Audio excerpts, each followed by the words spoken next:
Isn't frustrating and discouraging when you just cannot seem to communicate with your colleagues at work properly? Meet Maritza. She is a student who works part-time at a butcher store.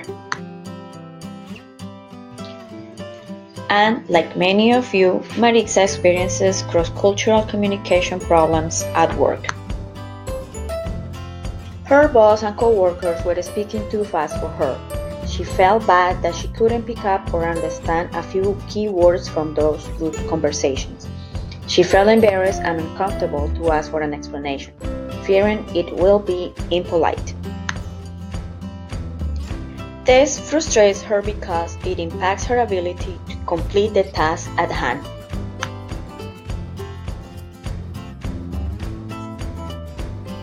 She thought of a way to overcome this barrier.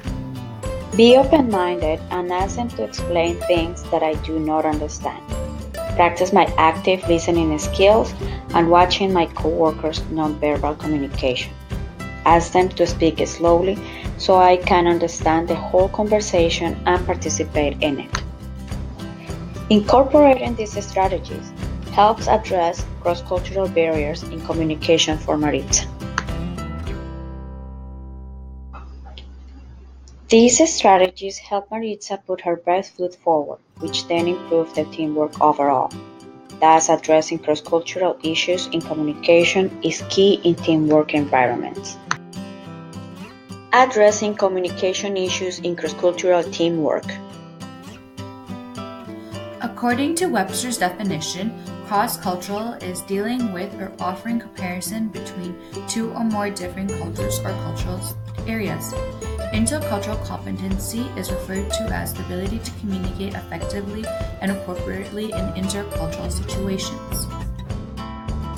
Cross-cultural communication is how people from different cultural backgrounds are able to communicate, verbal and non-verbal expressions, and perceive their world.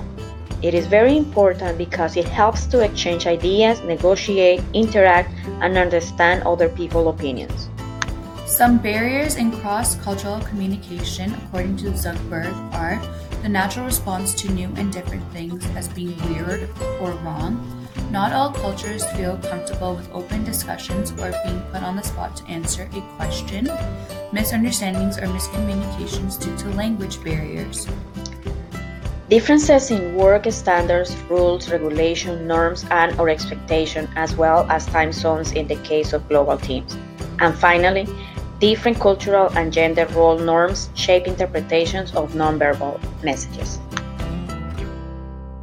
Some tips brought forth by Zuckerberg to help address cross-cultural issues are: number 1, acknowledge and let members stay in their comfort zone when possible.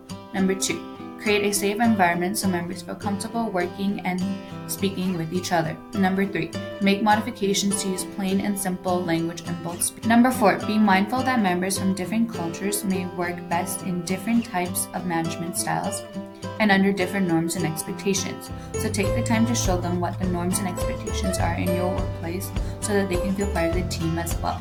Having an agenda clearly written with plain language can help understand how a discussion will progress. Berg also suggests the following for successful cross-cultural teamwork: rephrasing sentences and repeating information with different words, asking listeners simple questions to double-check they have a full understanding of the ideas presented, repeating information with different words, using visual aids, and following all spoken interactions with written. In cross-cultural teamwork has its positives as well as its downsides.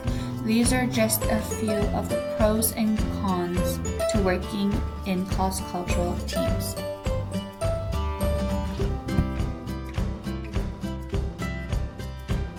Here's a recap of what we learned in the video.